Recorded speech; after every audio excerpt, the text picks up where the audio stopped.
Welcome, everyone. You are listening to and perhaps watching Hot Sauce Sports.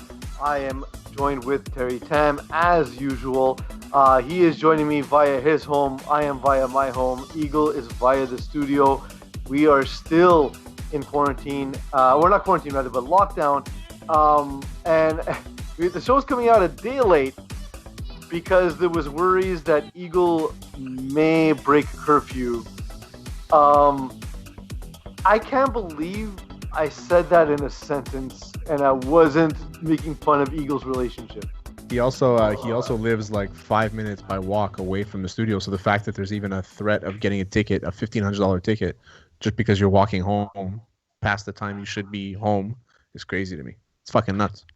So I have a thought, and it's look, we've done everything we can on our end. We've been responsible. We've done everything we could. I know I am not going to speak for anyone else. I did the whole thing. I didn't see my family through the holidays. I'm on board. Like, listen, we need to keep safe. I wear a mask in public. I work from home as often as I can. It's difficult. I work in a school outside of Hot Sauce Sports. So like but whatever I can do, I want to be part of the solution, not the problem. Curfew kind of rubs me the wrong way. And let me get into that a little bit. What I mean by that is... And not the right way like our sponsor does. Yeah, no, listen. Mike's Barbecue Rub, he knows that I got to rub my meat, as is Mike. So Mike, he wants to remind you. Yeah, he reminds me all the time. He knows, listen, Peas, now's the time to rub your meat. Rub it. Never forget to rub your meat. His barbecue sauce is great sponsor. But no, this rubs me the opposite way. It's the opposite of stranger danger. It's like rubbing your hand with like a glove that creates a lot of friction. Like, you know those like material gloves, like one size fits all? That's the kind of rub it gives me. Because, listen, I haven't seen a scientific rationale as to how this will help. And what worries me is I don't want this to be the situation that occurred after 9/11, where the Patriot Act enabled the government to implement laws and precedent, because precedent is hugely important in lawmaking, precedent that can never be revoked. So once you give the ability to set a curfew, just like in Canada, for example, or once they passed legalized cannabis, the city of Montreal allowed for police officers to pull people over without having a reason. Prior to legalization of cannabis, they had to provide the driver with the reason. For example, the most famous question ever, when you see this on TV and so on and so forth, is when the cop says to the driver, "Do you know why I pulled you over?" And then he tells him why.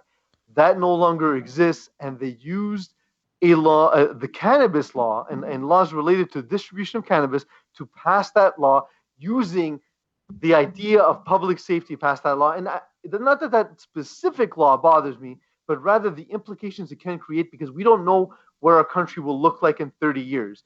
For example, Terry, you never thought that we would see insurrection at the state capitol in the United States 30 years ago, yet here we are. Here we are.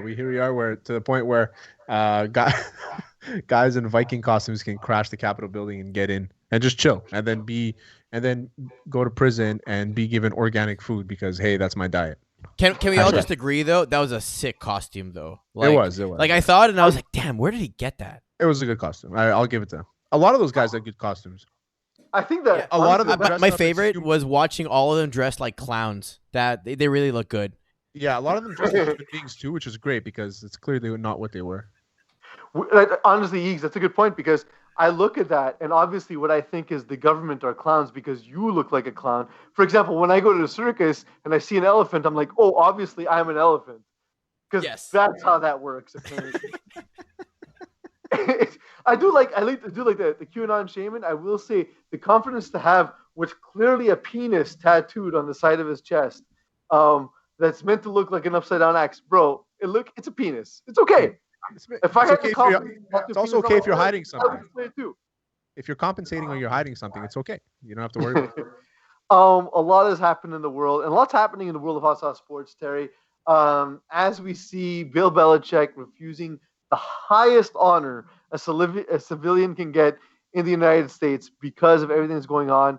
Our world is experiencing a different different kind of attention altogether.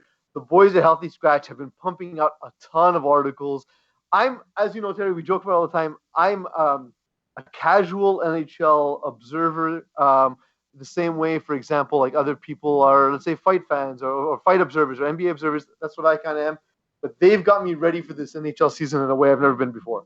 For real, they just sent us their first podcast, so I'm gonna be posting it over the weekend, and can't wait to listen to it. I really do, because they're knowledgeable guys. They know what they're talking about, right? So I'm pumped to have them on, and they're a bunch of good guys. They're not a bunch of jerks. John Neiman, of course, putting out his weekly content. I have an article out as well, which we'll talk about a little bit later when we talk about the NFL. Just lots of good stuff. We have another exciting project in the works, which we'll unveil details about as we go.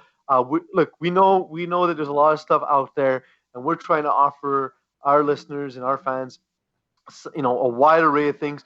You don't have to like everything. You might not like this show. You might like Weekly Sauce. You might not like Weekly Sauce. You might like Healthy Scratch. You might like what we do.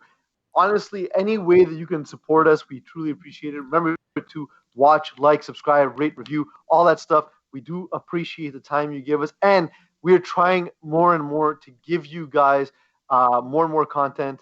Honestly, the rate at which we're providing content is I never imagined to be doing as much as we're doing.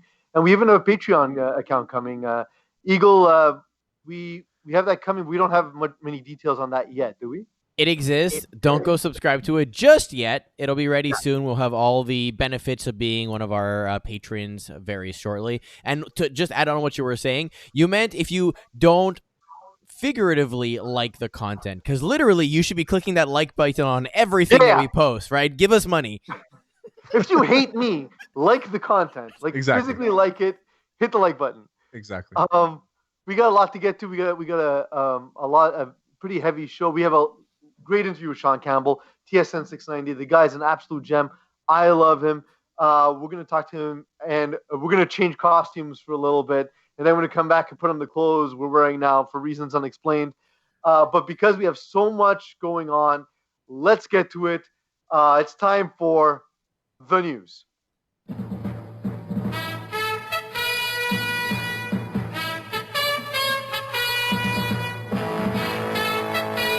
We're supposed to hear the music, but we don't hear it. Yeah, this time around we don't hear it. Oh no! Really? Yeah, we don't hear it. I mean, I heard it. That's what That's matters. okay. That's fine. And The people heard it. Terry is the news. There you go.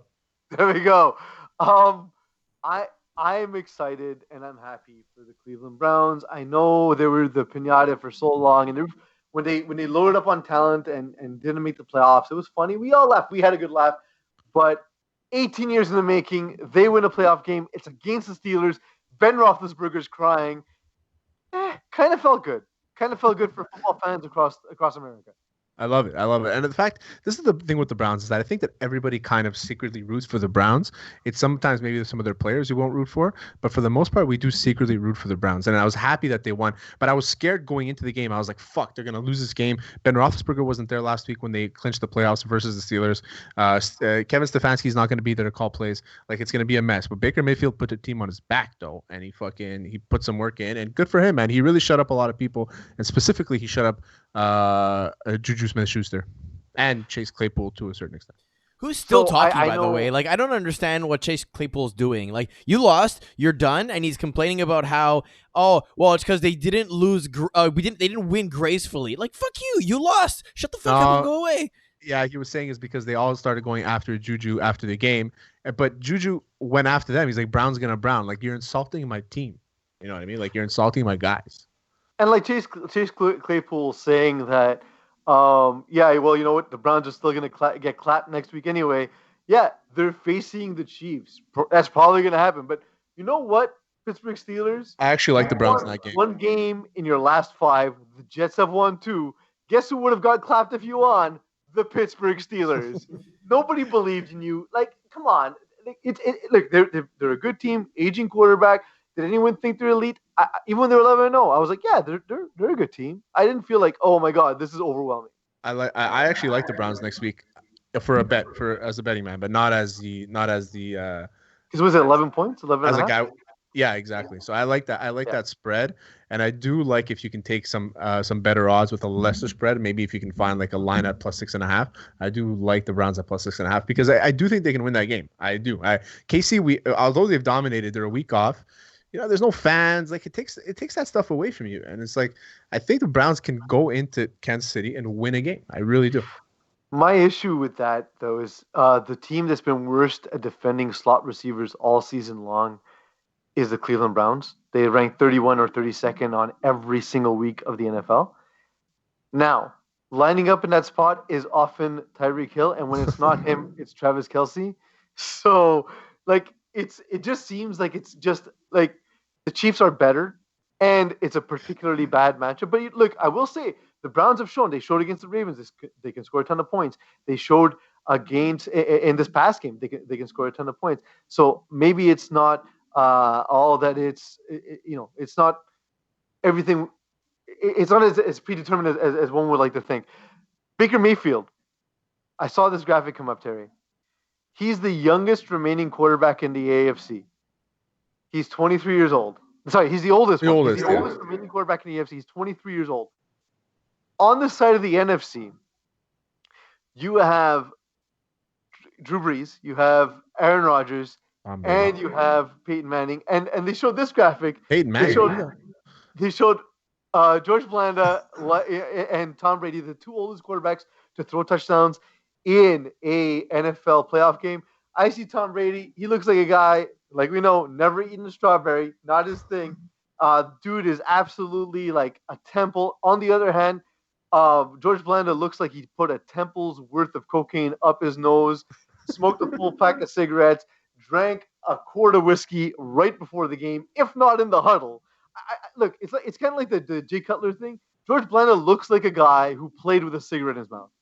He looks like a guy who on bench while defense is on, he's crushing stogies. He has whiskey. He's whiskey and he's crushing stogies. 1,000%. Quick shot of whiskey before he goes on. Quick shot of bourbon. I loved it. I thought it was like I don't even think that was this. I guess this game was on ESPN. I don't even think that they understood how awesome it was to have this graphic. I laughed like the second it hit my screen, and then I was like, okay, maybe I'm a crazy. Like I find certain things funny that a lot of people don't find funny. I went onto Twitter and the whole world erupted in laughter. It was awesome. I was gonna say, I'm pretty sure I saw this guy ask me for money at the corner yesterday for like buying booze or something. Yeah, definitely. He does seem the type. But yeah, like so we saw a whole wide range of things on the previous week of the playoffs. We also saw for the first time a Nickelodeon broadcast. I know, Terry, you were bothered by the Nickelodeon broadcast. It's not that I was bothered by that. Just like it's like, how gimmicky are we gonna get? And I understand they're trying to attract a younger audience, but I don't know. Do younger people not watch football anymore? I mean, I feel like everybody I know that has a son is watching football. I think the market's still there, and they're trying to maybe expand it a bit, and I get it. I get the whole thing, but if I'm a kid and I'm watching the Bears score a touchdown against the Saints and start some green goo, like this exactly, some green goo starts coming out of the fucking coming out of the end zone. This is all I'm gonna remember football as, and not at its purity. So, I mean, I'll agree that there's a chance that this is the glowing puck for the NFL. Like, this is like when Fox tried to take on hockey and tried to make it young and hip, and we've all made fun of the glowing puck as Canadians since it existed. That said, I don't know. I thought it was kind of fun. It's a sport. You said like when the Bears score a touchdown. Turns out that only happens at the very end of the game anyway. But I wasn't bothered by it. But what I found funny, and like I kind of see your point, Terry, but at the same time, you're also not the guy going on Twitter railing against how this offends the sanctity of the game. But there was so much of that, like middle-aged white dudes losing their shit about how dare they do this to football. I'm like, bro, they play just don't watch Nickelodeon. They showed the broadcast on other channels. Just don't watch Nickelodeon at that point. I was actually upset as a Canadian. I couldn't get it. I had to watch the game, the regular feed, and then now and again on Twitter I would see a highlight, and I would get to see some green slime. The funniest thing about this, I don't know if you saw this, Terry. By the way, when you say I don't know if you saw this, was a thing that I know that you saw but they do that on late night shows as a forced transition. So I don't know if you saw this, Terry, but Barstool Sports got behind the vote and pushed people to vote for for Mitchell Trubisky as the first MVP, Nickelodeon Valuable Player. I didn't see this. Okay, so amazing! That's the first time ever in the history of media. This is the thing. So during the game, because as you know, Big Cat from Part of My Take is a big Bears fan. So they were tweeting out and telling people, "Hey, go vote for Trubisky as the MVP." And so he ended up winning that award because of the pull and roar of Barstool Sports. And then the winner of that award was supposed to get like slimed in real time after the game, except that they never expected it would be the quarterback of the losing game where they got blown out completely. And Eagle brings up the voting. We can't see the percentages though. He takes a second in the MVP vote. That's fucking crazy, man. How do they put that up there? How do you not realize that? Just honestly, at that point, fake the results. Like listen. Yeah. If ever there was an election to fake the results, the MVP is the one. Although they did slime Sean Payton. I don't know if you guys saw that. He actually stood there and they dumped it on his head, and I felt like an episode of Uh-Oh. All I was waiting for was the weird dominatrix looking guy with some weird catchphrase. That was cool. Actually, I like Sean Payton playing along, and he's always kind of played along with a lot of the sort of the things that Barstool Sports have done. He was like secretly wearing the Goodell clown shirt last season too, if you remember. So I kind of love that.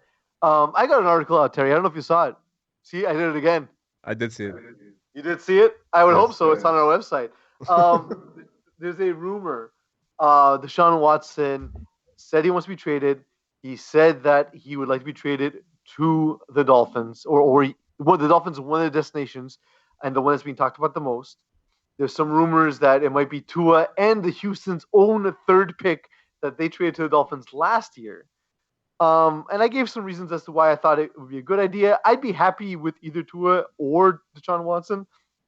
But obviously, like, you take the proven track record versus the guy you're just learning about, right? Exactly.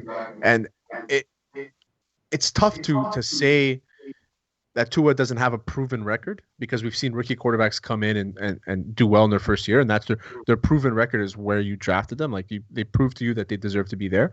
But on the other hand, is that we've seen Deshaun Watson torch teams by being coached by Bill O'Brien. So if he can get any sort of success with the Miami Dolphins, who are an up and coming team, and the Texans can be like, let's restart our franchise with Tua, I don't see what the problem is. I mean, I do like the trade. I'm the type of guy where I drafted a guy, I want to see it come to fruits, kind of thing. So I like to keep Tua, but you can't ignore a talent like Watson. I mean, that's crazy to me. Well, just how often do you see a 25-year-old superstar available? And like, he's by every definition of the word, a superstar. Like, given how bad the Texans were, he was still 7th in yards and like 5th in touchdowns or something. Like, yeah, he had exactly. a 5-to-1 like touchdown to turnover ratio in the season. And he lost one of the best receivers in the league in DeAndre Hopkins. Like, if you lose that and you're still producing that amount of yards, that's crazy. That just goes to show you how good of an arm he has. I mean, yeah, his team wasn't around, it wasn't great, and he had some really bad games. But I think the team was just really bad. Just really bad team this year. Yeah, I agree with that. I think, like I said, I think it works either way. I think there's a lot behind the idea that Deshaun Watson has wanted to be a leader for social justice. The Miami Dolphins supported Kenny Stills when he was there.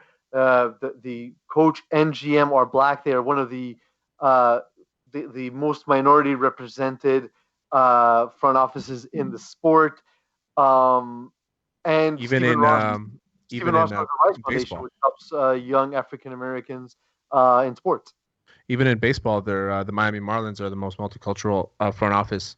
They just hired a GM who's a woman, an Asian woman. Their president is Derek Jeter. So, like, president and part owner is Derek Jeter. So there's that. Miami is a city of that's, they're very progressive when it comes to that, and it's good on them. And I think that bringing in Deshaun Watson, I mean, Tua, I don't know what his background is, but he's clearly Hawaiian. He is Hawaiian, yeah. Yeah. So he's Samoan background. So, like, for him, I mean, yeah, there's a multicultural there, but I think that in Miami, bringing in a black quarterback might change it a bit too. May change your perception. Don't forget, and I touched on this in the article, the Texans previous owner. Well, his son now runs the team because he's passed, but he was the owner who was famous for saying, "We can't let the inmates run the asylum," making that quote, of course, and not realizing what was wrong with it in a predominantly black league. That's kind of an issue. So I mean, Crazy. that's the same organization that he's having that issue with. He wasn't consulted with hiring the new GM. And like, listen, you got to listen to your superstars because they don't have the obligation to play there. As we're seeing with James Harden forcing his way out in Houston, Terry, I know you're fed up with talking about James Harden, but I can't help but he keeps making news every week. Man. Now we have to talk about James Harden. I used to not want to talk about Antonio Brown. I was tired of talking about James Harden, but now we have to talk about James Harden. The reason why is because this trade is banana lands. It doesn't make sense to me. I mean, it doesn't make sense from which part? It doesn't make sense that all these pieces went everywhere, and the Pacers only ended up with a second-round pick and LeVert. That's the part that bothers me.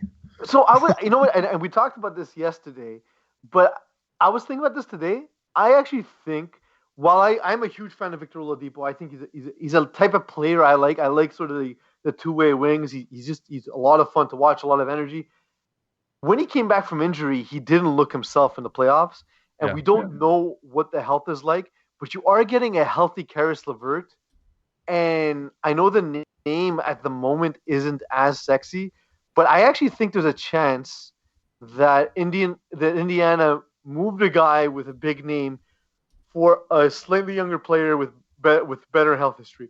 The Pacers are doing fantastic this year. I've watched a few of their games. For some reason, they're showing their games on Sportsnet and stuff, and I've watched a few of their games, and they are doing absolutely fantastic this year. I have no complaints with how the Pacers are playing, and they're playing that way because they're a team that's kind of like built like Miami, where they might have one guy that's pretty good, and the rest will just kind of follow along, and they all have their role. And every game, there's somebody else that comes up and makes a big play, and it's just that they're a very good team, and I love the way they're playing so far. Love it.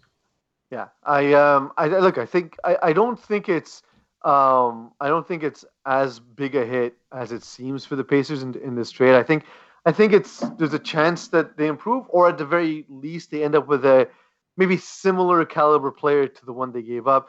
The big story, obviously, Harden going to the Nets, joining Kyrie and a KD. That said, is he joining Kyrie? We don't know. We haven't seen him. Kyrie hasn't played. I thought this might have been a silent suspension for having been seen without a mask, but he also did. He was seen without wearing a mask in a public gathering. I think it was a birthday party, but he's also missing games because some things are more important than basketball. The messaging is very confusing to me.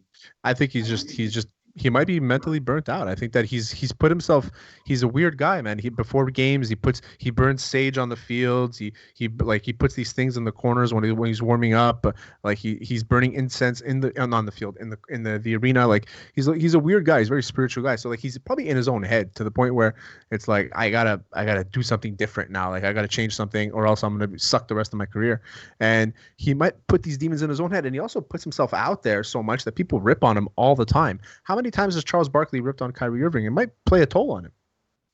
Yeah, and like you see stuff like the one that actually bothered me, and I'm not one of the guys who gets on Stephen A. Smith a lot because I know the path he took to get to ESPN. There's not a lot of people more accomplished than Stephen A. Smith. That said, at this point, he is basically a wrestler. He's no longer a sports journalist.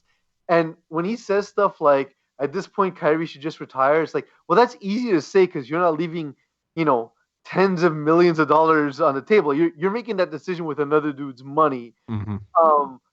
That said, I think everyone's like, oh, like, did this build a big three? I think that what they actually did was, hey, best case scenario, we have a big three. If not, we have a Harden and KD. Which is not bad. I think KD, we haven't seen him. I mean, he's been playing great this year, but when the season starts getting tighter and, his injuries start coming back, we'll see how he plays, but I'm not worried about KD at all. What I'm worried about is Kyrie coming back and asking for the ball, because he's going to come back. As soon as Kyrie comes back, as soon as Kyrie takes a few games off, he'll start seeing that Harden's going to be taking most of the shots and things like that, and he's going to want to reassert himself into the lineup.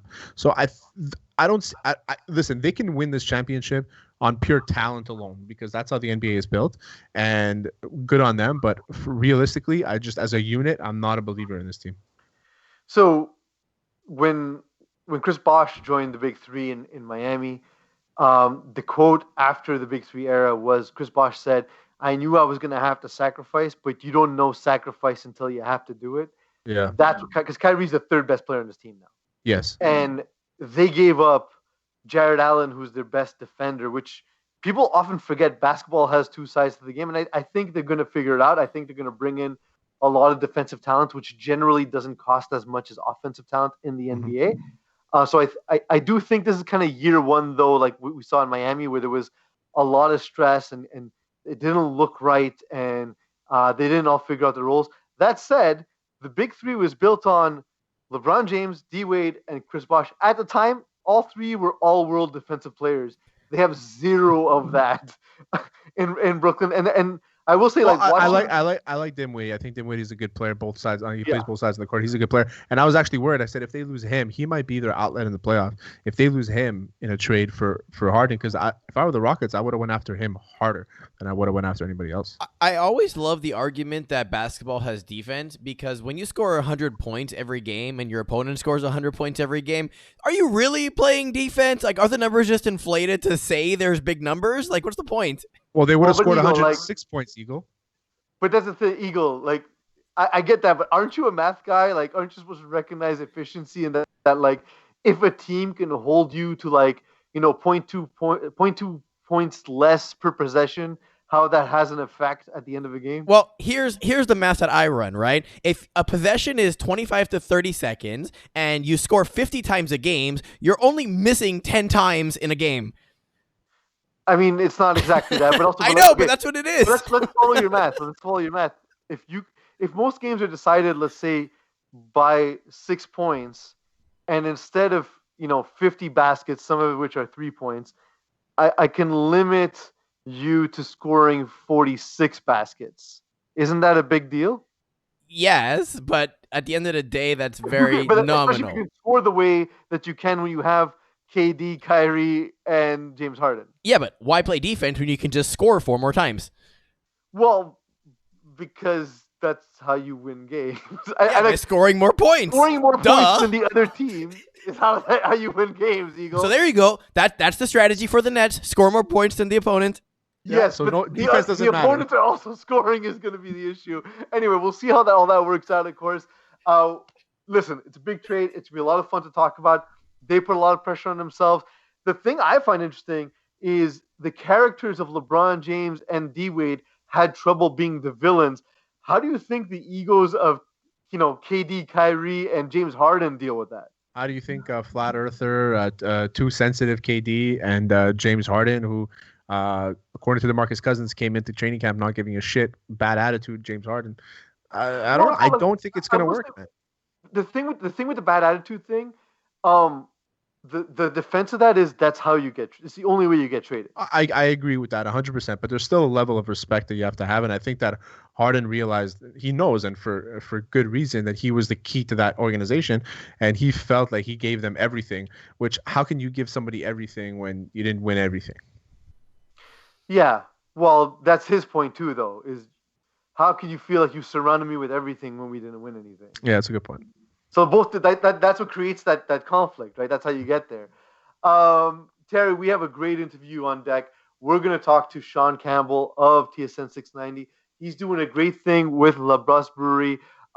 They're not even our sponsor. I just love them as a brewery. I'm very excited to try the beer. I know that you're going to try some during the interview. Sean's going to talk to us about that. I like the brewery. I like the idea. I think they're doing something great. It's a great way for them to get their podcast off the ground, and he's a guy who's already got some local acclaim, and this just helps to solidify his brand. We're happy for all the things Sean is doing. He's going to join us when we come back. We'll talk to Sean Campbell of TSN 690. Welcome back, everyone. We are joined with would be strange. We are adjoined. Let's go with that one, Terry.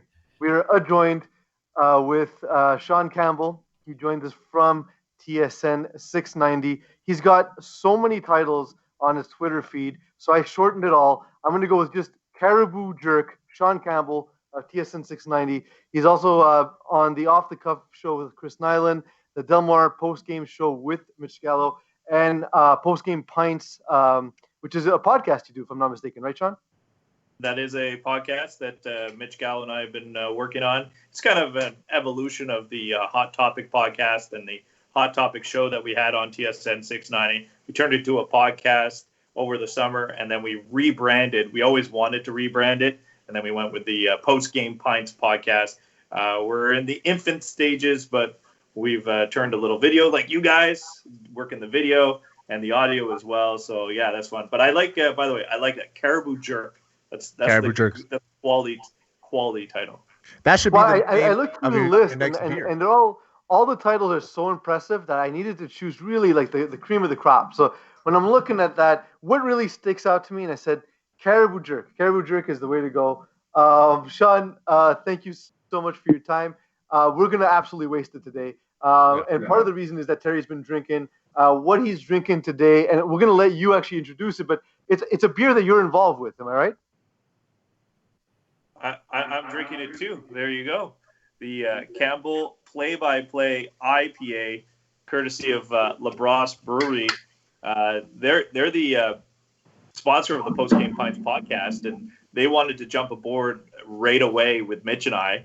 They like listening the way that we do things, so they had an idea of creating two beers in competition with each other, and that's where it kind of got started. But they really let us be a part of the process, from naming, branding, imagery, going in and making the beer. I made beer when I was in CJEP. I took that John Abbott college class where you get to make beer and drink beer in class. I definitely did that, but that was the last time I made beer. So this was at a grander scale at LaBrosse Brewery, and it was a lot of fun. They asked us, what kind of beers do you like? How do you want it? So my Campbell Play-by-Play IPA, they asked me if I liked IPA. They came up with the name. I liked it because I do play-by-play for the Rocket. I fill in for the Canadians. I've done the Montreal Alouettes. It's a passion of mine doing play-by-play, so I really like the name.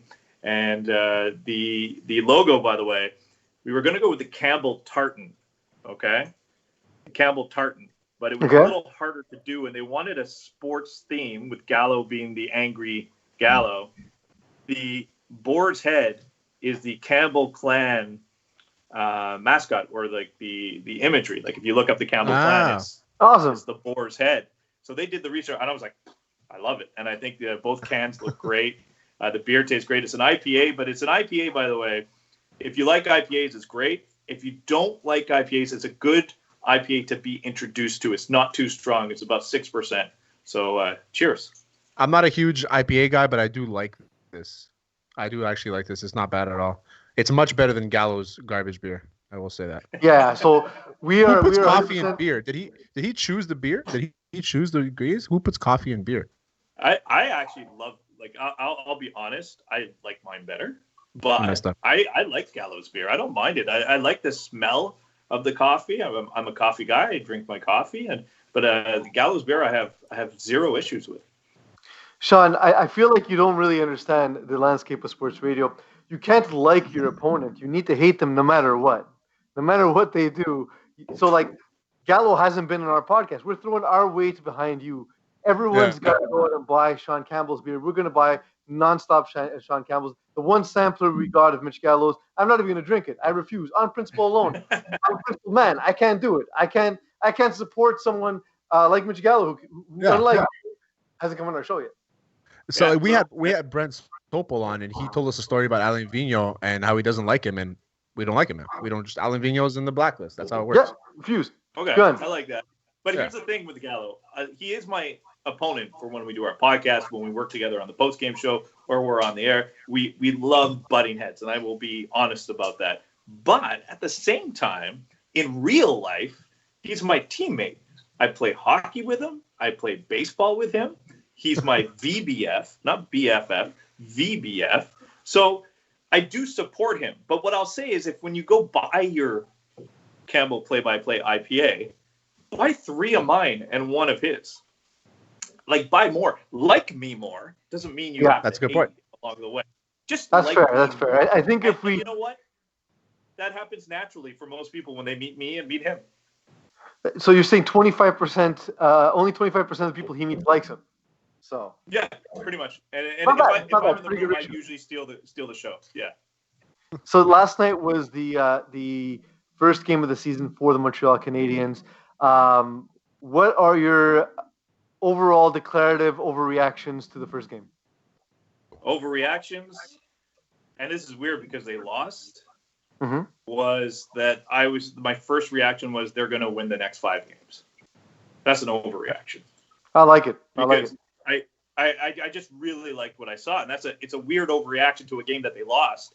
But I feel if they play that way every single night, they're going to win more than they lose. And then I followed that up and watched Vancouver and Edmonton right after, and I'm watching those two teams, and it was a pretty good game. But my evaluation was how would the Canadiens play against these teams, and I think the Canadiens would have beat both those teams last night. That's the way thing. That the Canadiens played, I thought they were going to beat them. That's true, and that's the thing is I think that the division is going to be so tight that you're going those games are they're gonna flip flop, man. You're gonna have games against Toronto or even Ottawa. They're gonna go to overtime, and it was crazy to see how just they came out firing right away, and hopefully they'd be able to go. But I had the same sentiment as you, Sean. I thought that okay, that was a tough game against a team that's pretty much like preseason ranked is going to win the division, and the tough game. Okay, they lost. They were up 3-1. They lost, but at the end of the day, they put out a good showing. Bergevin's guys look good, and I'm very optimistic for the next 5 games. I'm very optimistic. What do you think about Josh? Everybody's going to freak out about Josh Anderson. So now he has 2 goals. Max Domi's garbage now. Everybody's going to say that. What are your thoughts on Josh Anderson? Is he the real deal? Can he get to that 25-goal rank? All right, we're talking 25 goals pro-rated, though, right? Prorated, of course, yes. Yeah, prorated. So let's say 18 goals. 18 goals. Yeah. I think that's the mark that you'd like to see from him. He's the guy that scored 20 before last year, an injury-plagued season, couldn't get back into the lineup. But, man, just the impression he made in that first game. But then I think about a lot of Montreal Canadiens in their first games. I think about Andrew Shaw in an exhibition game at the Bell Center. I don't know if you remember. He got into a fight. And he grabbed him. He grabbed the opponent by like the scruff of the neck, and he went to the crowd. He's like, "Yeah!" And everyone's like, "I love this guy."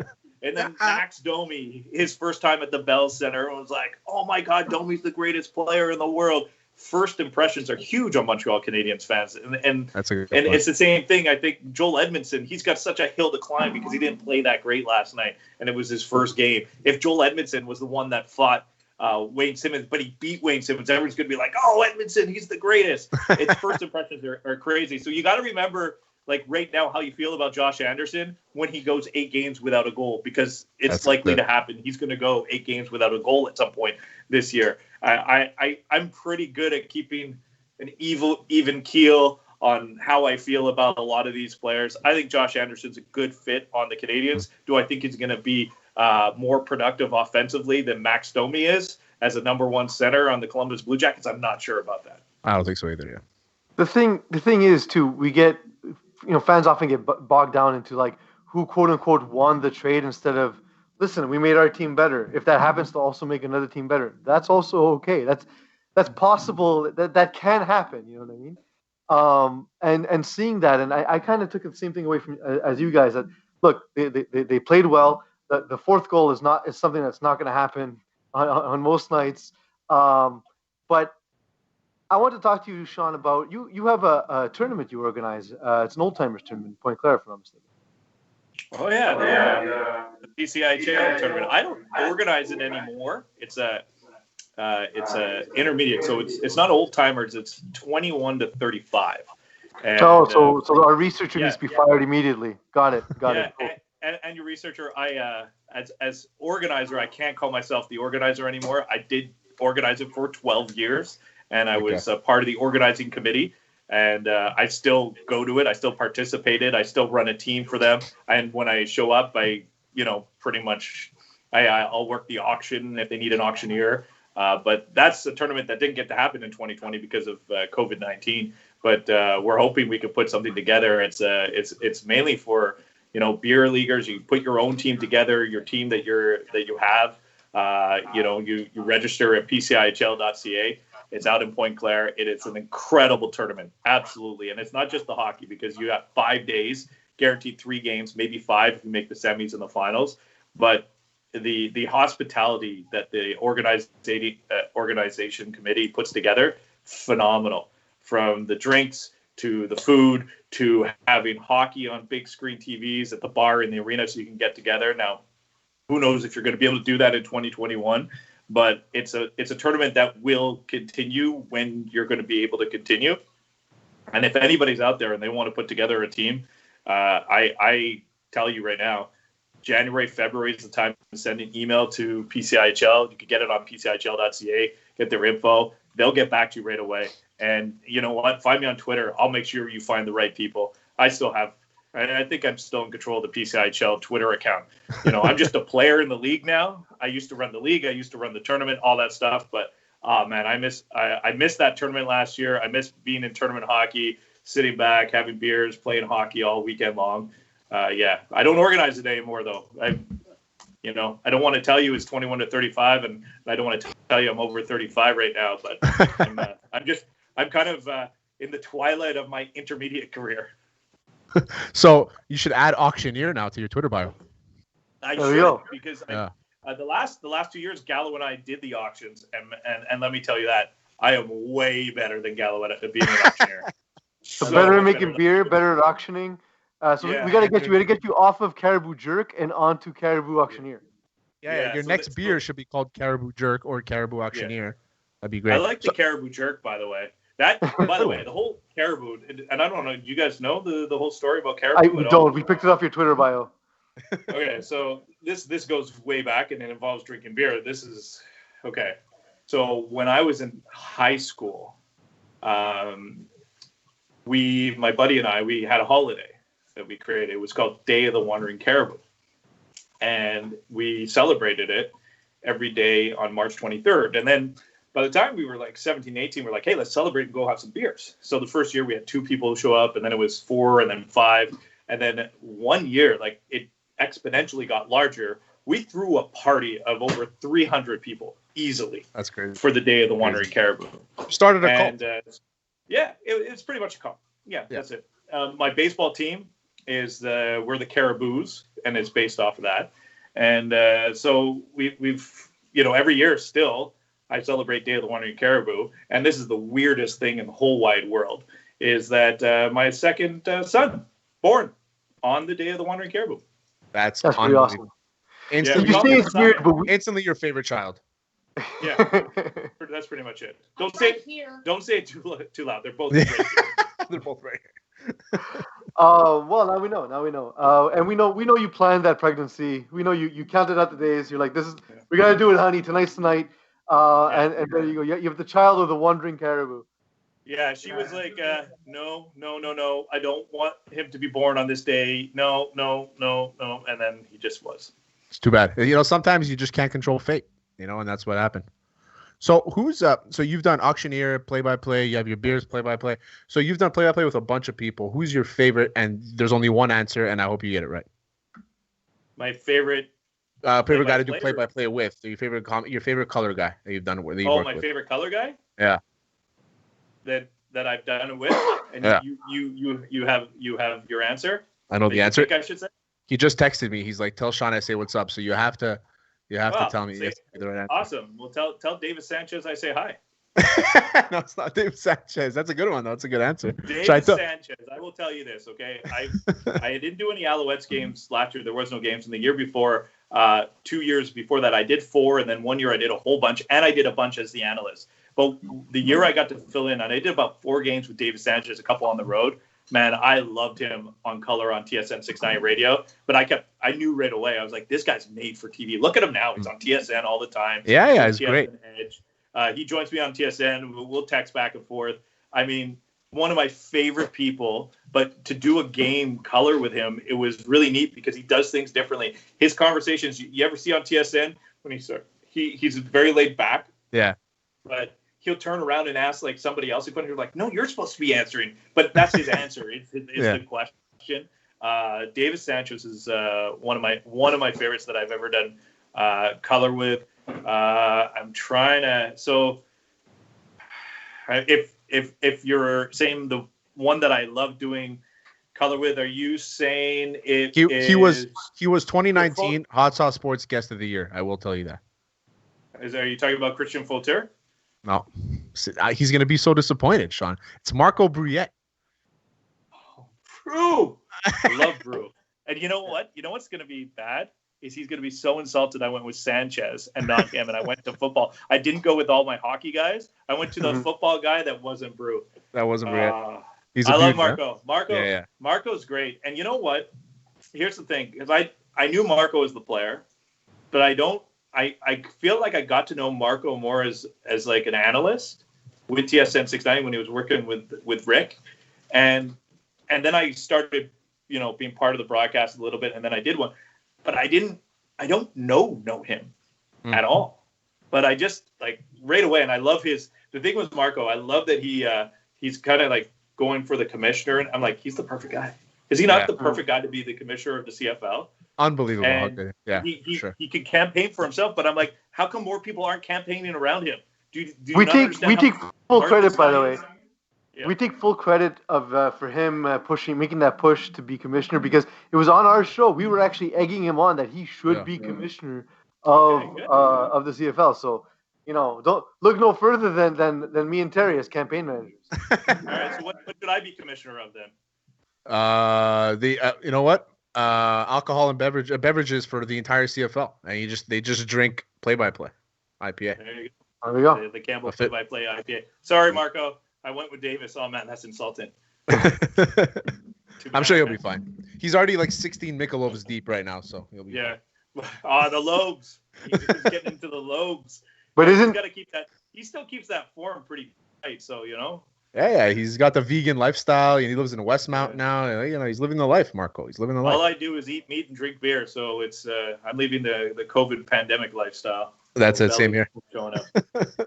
It's the COVID lifestyle and the radio diet is the That's where you're at. One of my favorite moments. So just maybe it's just a relation that I have with David Sanchez.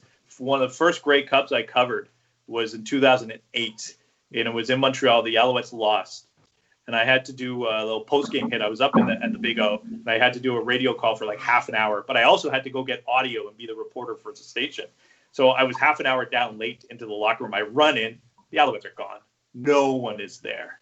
And I was covering the team for most of the year, and I just see Davis there, and I go around like, Davis, do you mind if I get a couple words with you? And he's just distraught. He's just like, not distraught, but he's like sad. You can tell he's already gone through his emotions. And he just goes, taps on the chair next to him, grab a beer, man, sit down, let's talk. I love it. And maybe that's why I feel like I have this other relationship that I know a little bit longer. I've worked with or known. And I was in the locker room when Davis was there. I was in the locker room a little bit when Marco was there, but not as much. I was more up in the booth, and because I was working for CFL on TV. But that's why I have a little relationship with Davis. That was a really good reporter sports media moment for me when Davis said, sit down after losing the Grey Cup. No one in the locker room. Me and him having a beer, just chatting. I didn't even turn on my microphone. My boss is like, where's the audio come? I'm like, oh, no, I don't have it. I don't know. It's in the beer. It's lost in the sauce. It's lost in the sauce. But that's sort of how you get some of those relationships where you don't necessarily report it, and it kind of hurts in the moment, but it helps you build that relationship, and it bears fruit later on. So that kind of paid off for you. We've talked some CFL, but you're a Packers fan, switching over to the NFL, and their big game is this weekend. There we go. What are your Eagle? You have someone who shares your kinship there. There are dozens of us, dozens, I tell you. At least dozens. What are your thoughts regarding the chances they got, or is it like we've seen last year where they look so impressive and then come playoff time it just doesn't come together? Look, sports, being in sports media has really killed fandom. I grew up a Canucks fan, kind of lost that a little bit. Like people ask me, oh, you lived in Montreal, you weren't a Habs fan? I was like, no, not really, but maybe at one point I was trying to be, but then you get into the media, it just kills. Same thing for any local teams. You want them to do well for your job, but there's no other rooting interest. This is the one that I've kept, the rooting interest of the Green Bay Packers. And I feel that all my rooting interests from all my other sports have been compiled into the Green Bay Packers. So it has only amplified in the last 13 years, 14 years almost now, that I'm a Packers fan. So when people ask me, hey, how are the Packers going to do this year? I usually just say, Super Bowl, they're not going to lose a game, because I just don't have that kind of belief. Going into the playoffs, I love that they got the bye. I think that was very important. I love that they're going to face the league's best defense this week. And I can't wait to watch Jalen Ramsey versus Davante Adams. I hope Adams kills him. I hope he demolishes him. And I think he can. I think he's better than a guy like DK Metcalf, who got swallowed up by him. And I think that there's going to be a good game plan from Aaron Rodgers and Matt LaFleur to how to get him free. I'm maybe a little worried about Aaron Donald, because David Bakhtiari is out on the line. He's their best lineman. So they're going to have to figure out how to get to Aaron Donald, because we saw the worst game that the Packers played this year were against the Bucs, and the Bucs were able to get past that offensive line. And if the front four of the Rams, which is better than the front four than the Bucs, gets by that offensive line of the Packers, Aaron Rodgers doesn't have time. And he's so good when he has time. He's good with no time too. But at the same time, when you're front four and you're not blitzing anybody, you get to the quarterback, that's going to cause havoc even on the best quarterbacks. So I feel good about the Packers. I just know it's not going to be easy. I think that they're probably a Marquez Valdez-Scantling drop away from a blowout victory. Okay. And if he does drop it, it'll be a lot tighter than I'd like. That's actually a good. I love that you set me up for this transition, because I love asking this to Packers fans. I've been under the belief that Aaron Rodgers for the last few years has had Davante Adams, who I've come around on and is obviously very great. He's not just a product of playing with Aaron Rodgers. But the second receiver for the Green Bay Packers is essentially a shopping cart. So to me, that just speaks to the greatness of Aaron Rodgers. But how infuriated are you with every NFL draft and every NFL offseason where the Packers don't add help at the wide receiver position for Aaron Rodgers? Yeah, I would have loved if they picked up some, think about if, you had Davante Adams and some young speedster that they really had faith in. But at the same time, the Packers might have done that, and that receiver might not even saw the light of day, because the Packers do a lot of work. If you flash back to hockey, like the Detroit Red Wings, they let these guys toil for a while. They let them sit. Aaron Rodgers sat as the number one draft pick as a backup for a while. And yes, some guys can jump into the mix right away, but a lot of even the first round picks, they sit and watch for the first year and they try and figure it out. And I think that's changed a little bit with Matt LaFleur as the head coach. But the philosophy before with Mike McCarthy, even if a first round or second round, you had to wait your turn before you got in. So even if they got a first round guy, I think it would have been nice. I know maybe your shopping cart term was for Valdez-Scantling, who I like. I just think that I like that Aaron Rodgers still goes to him because he does get open. It's not like it's going off of him and then it's going to be intercepted. But his drops, it hasn't cost them yet. And that's why I don't want it to cost this weekend. I think Allen Lazard is very good. I think he's their number 2. He was hurt for a while this year, but he is very trustworthy. I think that Aaron Rodgers feels good about him. Tavon Austin is a guy that they picked up halfway through the season off a practice roster. He's solid as well. So they have pieces. It is a little frustrating, but I have no problem if they're getting those first round picks on a big offensive lineman to protect Aaron Rodgers, or if they're going to do it on a defensive player that's going to help a defense that needs a whole lot of help. I just said, the whole quarterback thing last year was a little puzzling when everybody in the world can see that Aaron Rodgers is not even close to done. Yeah. Also, everybody can see that Aaron Rodgers is honestly, he's probably the most accurate quarterback I've ever seen throw the ball. I mean, he puts it in these tight windows that it freaks me out sometimes. That it doesn't make sense. And every year there's like a rotation with Aaron Rodgers where if he loses in the first round of the playoffs, it's like, he's not that he's done, but like we won't talk about him as the best quarterback in the league. As soon as he has like a couple wins in the playoffs or he has a great game, it's like, oh, he's the best quarterback in the league, whatever it is. I honestly think talent-wise, he is the best quarterback in the league. And it's mind-boggling to me how the Packers drafted a quarterback in the first round. But I can also understand that he might, like you said, he's going to be waiting in line for 2-3 years when Aaron Rodgers hits 37 years old and he might not be able to sling it as deep as he can anymore, So I think the Packers have always been a successful team and they know how to draft and they know how to build an organization. Yeah, they do a lot of within the very, it's a little different. Like free agency or via trade or practice roster. But, the Packers do it within in their draft. They probably could have waited another year, maybe 2 to get that quarterback, to wait another year or 2. And, Aaron Rodgers is a weird dude. He really is. So, Yeah.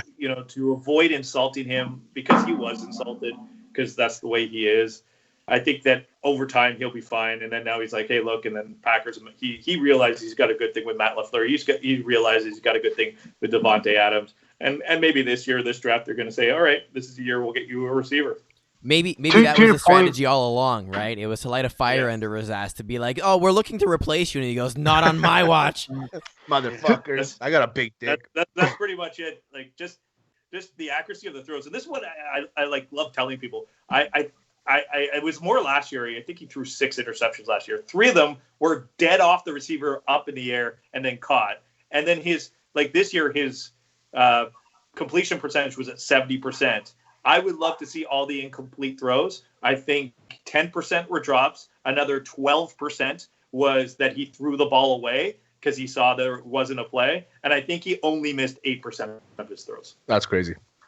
Yeah. To your point, Sean, you talked about the Packers having guys wait their turns. For me, the one, and this must have driven you crazy as a fan, because I'm not even a Packers fan, but watching Aaron Jones be on the bench for the first part of his career, where every time he touched the ball, he was obviously the most explosive back in the backfield. It was like, what are you doing? Why don't you let this guy take over the backfield? And finally, the reins have come off. He's in charge, and the Packers do look good. They look better than even better than they did last year. Well, look, just like 2 weeks ago, A.J. Dillon really got his first start, and he was monstrous. He was all over the place. Yeah. So Eagles got we're gonna let you go. Hold on, guys. Hey, buddy, can you give me another beer? Sorry, I just ordered another beer. We're gonna let you go in a second, Sean. But Eagle has a surprise for you. He's looked up some of our a former colleague of ours and a current colleague of yours, Mo Khan. He's awesome at having terrible tweets. So he's like a great bad movie. Yes. So Eagles found some of these tweets. He's going to read them to you, and then we need you to translate them into a human language. So the emphasis is my own on these. The first one I have is from January 5th, where he goes, by the way, Mo doesn't drink, but he has a tweet saying, does the SAQ sell wine corks? ? Exclamation mark, question mark. Will it be open during the lockdown? ? The translation is that Mo Khan, in isolation and now quarantine and lockdown, he has gotten into arts and crafts, and he wants to build a wine cork football stadium that he's going to present to the Alouettes and say, this is the new stadium that you need to build. That's exactly what it means. I think it's clear as day. I agree, Sean, because I don't think Mo's spoken about anything more than 2 things: the Impact jersey for the last month, and also the stadium of the Alouettes. Those are the 2 things he's spoken about the most in his life, I think. Yeah, I think I got that tweet down. Yeah, nailed it. That sounds good to me. The next one I have is from the wildcard weekend, saying, moving forward, the biggest concern for the NFL is making sure the Browns, if they win, do not have any further problems with COVID. He then follows up with, no way the coaches can drive down to Kansas City. All right, so that one is pretty much Mo making sure the planet knows that he is concerned about COVID-19. That is to make sure that, when you tweet, you say, hey, I care like everybody else cares. Yeah, thank you for your service, Mo. Yeah, and then the whole thing about the coaches driving, he wants to make sure that the NFL is on a higher level than any other league. I know he's high on the CFL, but when you have the AAFL, you have the XFL coming in. He wants to make sure that NFL coaches are treated right, and they're not going to be like these minor leagues that have to drive places. It's true, because Mo Khan is big on safety protocols when it comes to COVID. Huge on safety protocols when it comes to COVID. Yeah. No, but they're not going to drive. The leagues these teams are rich. They got to send a PJ. It's got to be PJ. And I actually have a new one. This is from 6 hours ago in our last one. Beautiful. In the hashtag CF Montreal rebranding, which is the new Impact name, at least they got the quote Montreal unquote part right. That is Mo trying to be funny, Tongue in cheek. saying that I'm going to be professional by not making fun of the new name, Club de Foot, Montreal. But I'm going to just say, they got Montreal right. Hey, can you guys? And then he goes, there's probably a ... there. And then that's him like, do you catch my drift? I'm Mo Khan. I'm funny on Twitter. And half the time I'm like, every time Mo tweets, I'm this close to hitting mute. Just mute. But then I can't because it's Mo, and I love Mo. Yeah, he's a great dude. He's a great dude. I will say, Club de Foot, by the way, the first thing I thought of was, if you guys remember the foot soldiers in Teenage Mutant Ninja Turtles, I thought the logo was going to just be a foot soldier. That was going to be my thing. Yeah, like the Foot Clan. Yeah, the Foot Clan, exactly. That's the first look, thing. I hope, look, we have the Ultras, right? Mm-hmm. And like the 1692, 1642 group. I think right now, guys, we could do this. We need to create a third division of Impact fans. It's the Foot Clan. Oh, I'm down. Yeah. We wear masks. We have to wear masks. It's COVID, right? And Rex Ryan is there. Yeah. There we go. That too. He's head coach. Yeah. Rex Ryan could be our logo. Yeah. Foot Clan. Yeah. And we wear masks, ninja outfits, and we show up in droves out of the sewers. I fucking love it. That's such a good idea. And we're all sauced off Labras play-by-play, Campbell's play-by-play IBA. Do go out and buy it. Support Sean. Do not support Mitch Gallo. He is traitorous. As much. Support him, but not as much. As much. Support him 25% as much. As much. Yeah. But yeah, definitely do go out and buy it. Labras is a great brewery. I've drank their beer for a long time. I'm both lactose intolerant and allergic to mangoes. I love their mango milkshake IPA. I can't drink it out of the house. Like, I can only drink it if I'm within 10 feet of the bathroom. But it's so delicious. I don't care. It's amazing. They're a great brewery.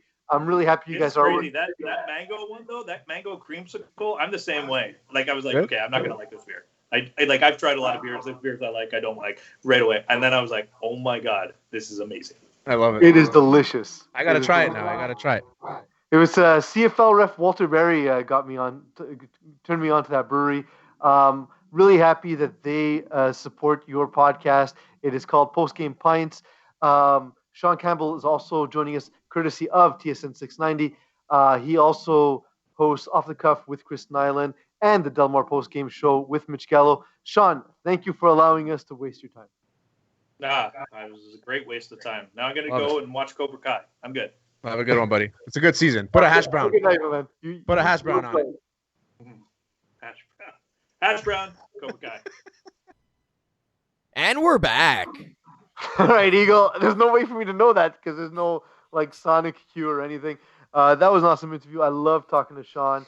We're gonna have him back for sure. We had some technical difficulties, so there was the timing was a bit off. It felt a little awkward, but he's just a really interesting dude and a really, really nice guy. Love talking to him. I really like how you guys managed to change outfits and then change back instantly right before the interview and right after the interview. Yep. It's a feat I've never been able to manage, but you guys pull it off week in, week out. I didn't change my outfit at all, actually. I said the exact same thing I wore. How impressed are you, Eagle, that I can nail this half Windsor twice the same day? Yeah, half Windsors are hard, man. I gotta say, like, those are really. I never tricky. know how to do a full Windsor. I only know how to do half. Well, I can do that. I can do Oriental. I got full Windsor. I got four in hand. I'm your guy for ties, baby. Just don't give me a bow tie. That's just bullshit. Fuck bow ties. No interest. We'll talk to Mo Khan about bow ties.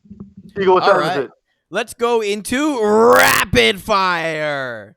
All right, for our first topic we're going to be talking about here, former NFL player and Super Bowl champion Chris Long did not mince words when discussing his thoughts on those who stormed the Capitol when he made his appearance on the Dan Le Batard show. This clip's about a minute long or so.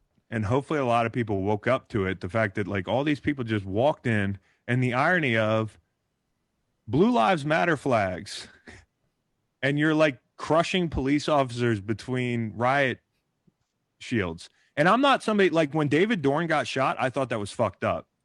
And I don't think I think some people were so afraid of this political and ideological tug of war that nobody said that was wrong.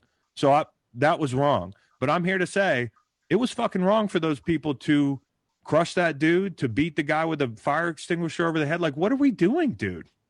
You're killing cops with Blue Lives Matter flags.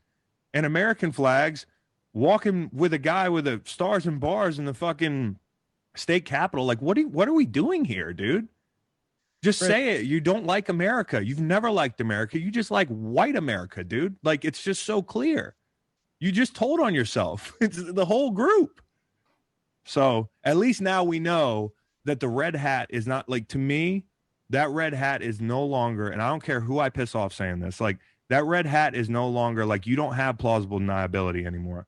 Like, you are literally anti-American.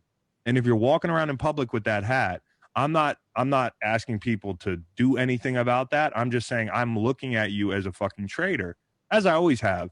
But now I can be like, hey, traitor. Like, you know what I mean? Like, you can't even deny it. You know what? He's not far off. And even as a guy, I've defended the whole free speech, wear your hat stuff, and whatever. It's your hat. You want to wear a fucking hat, then wear it. But at the end of the day, right now, what happened as of 3 weeks before January 6th was when Trump came on and said, everybody, let's go on January 6th. We're going to storm the Capitol. And then they all did it. And then who did it was people wearing swastika shirts and Blue Lives Matter stuff and all that stuff. And it just shows to me, it's like, if you are okay with this, then you have a problem. But also, if you're okay with any riots in general, you're a problem. Yeah, of course. Like we kept saying that too. Is like, listen, we understand why the black community felt oppressed, and but we said, the Black Lives Matter movement is like, yeah, like it sucks, and we understand why it's happening. But man, violence is, it's never okay when people get hurt. It's never okay when people die.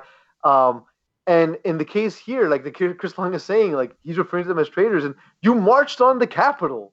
Like, there's never a context where you're not a traitor when you march on the capital of your country. Well, they marched at the orders of the president. Are they a traitor then? I mean, I don't know, but I get what he's saying. And what's the shut up and dribble version for a defensive end? Is it shut up and drop into coverage? Shut up and rush the quarterback? Shut up and 3-point stance. Sack your mouth. All right. Next, it's in the game.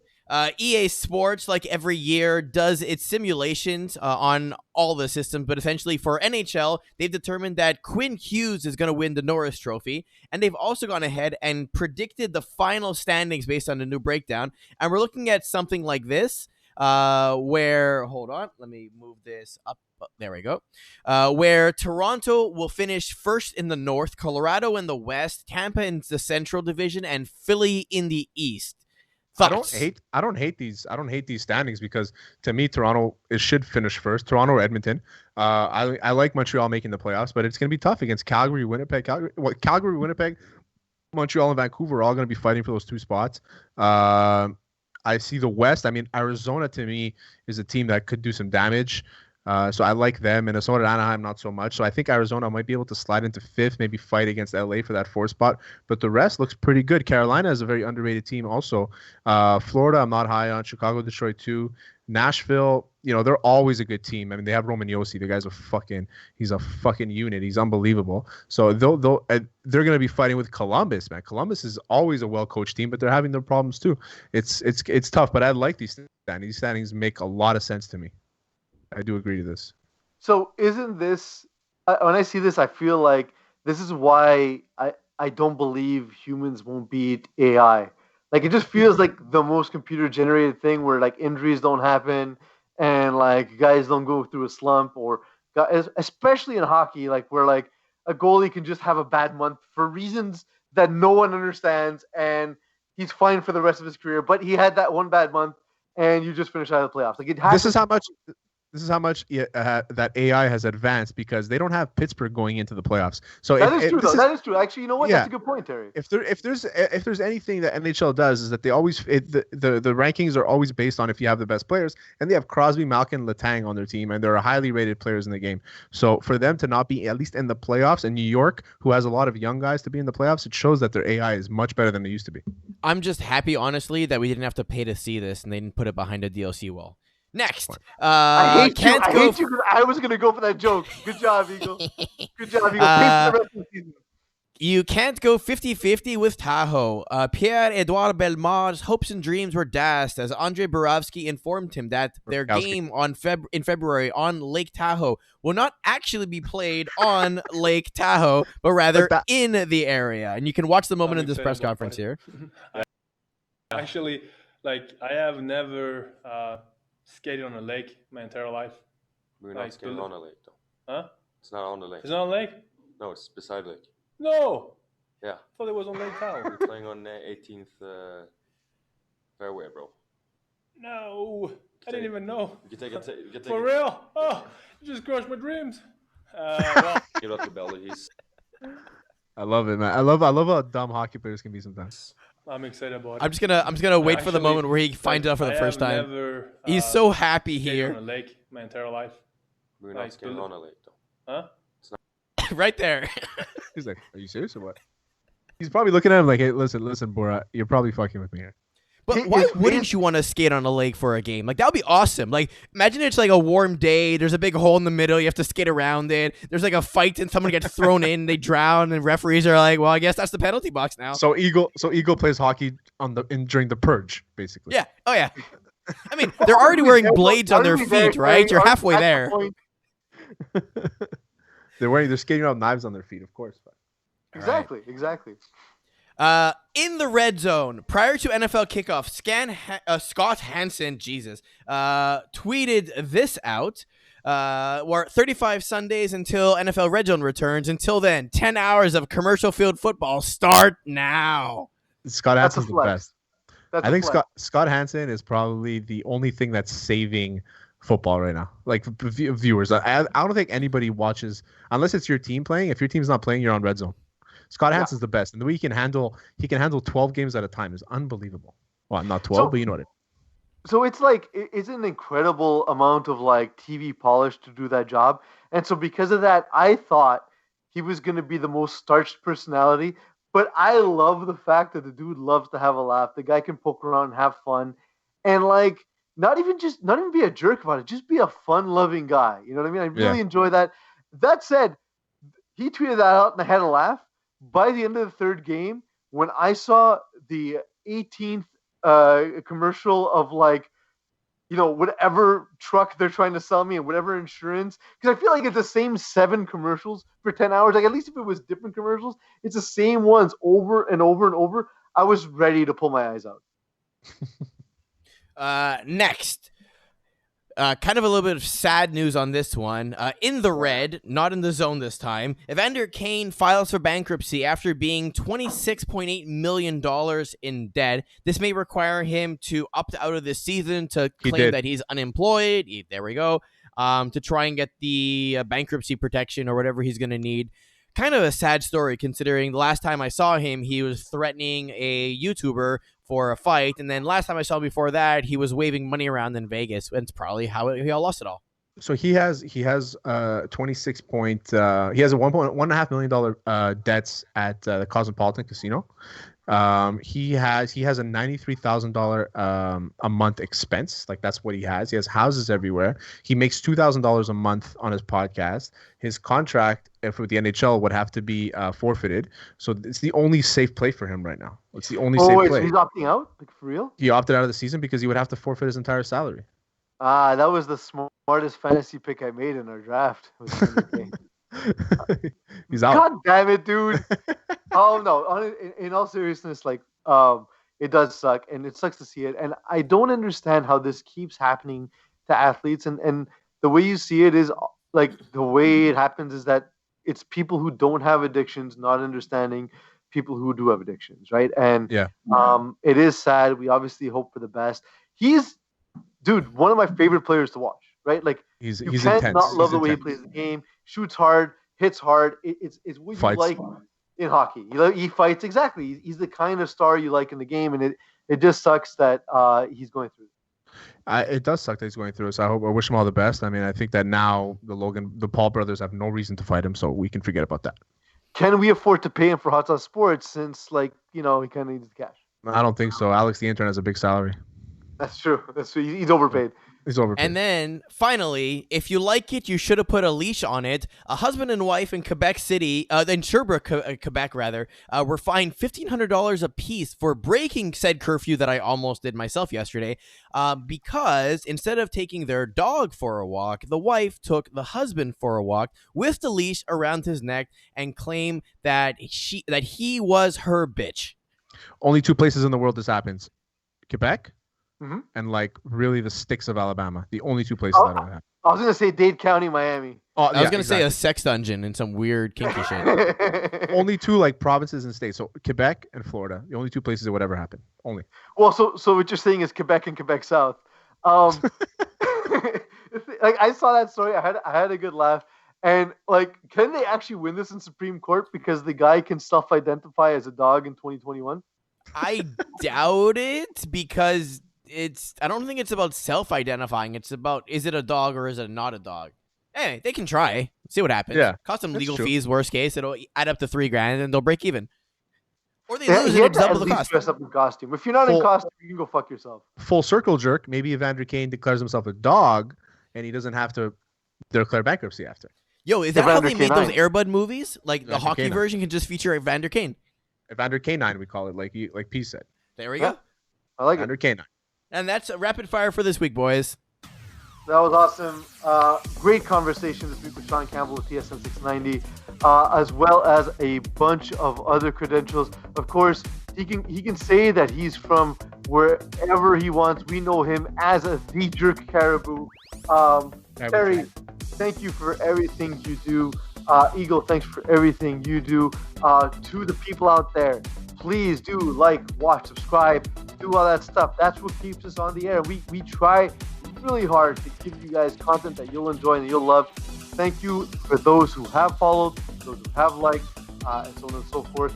Thank you for watching, and thank you for letting me be myself.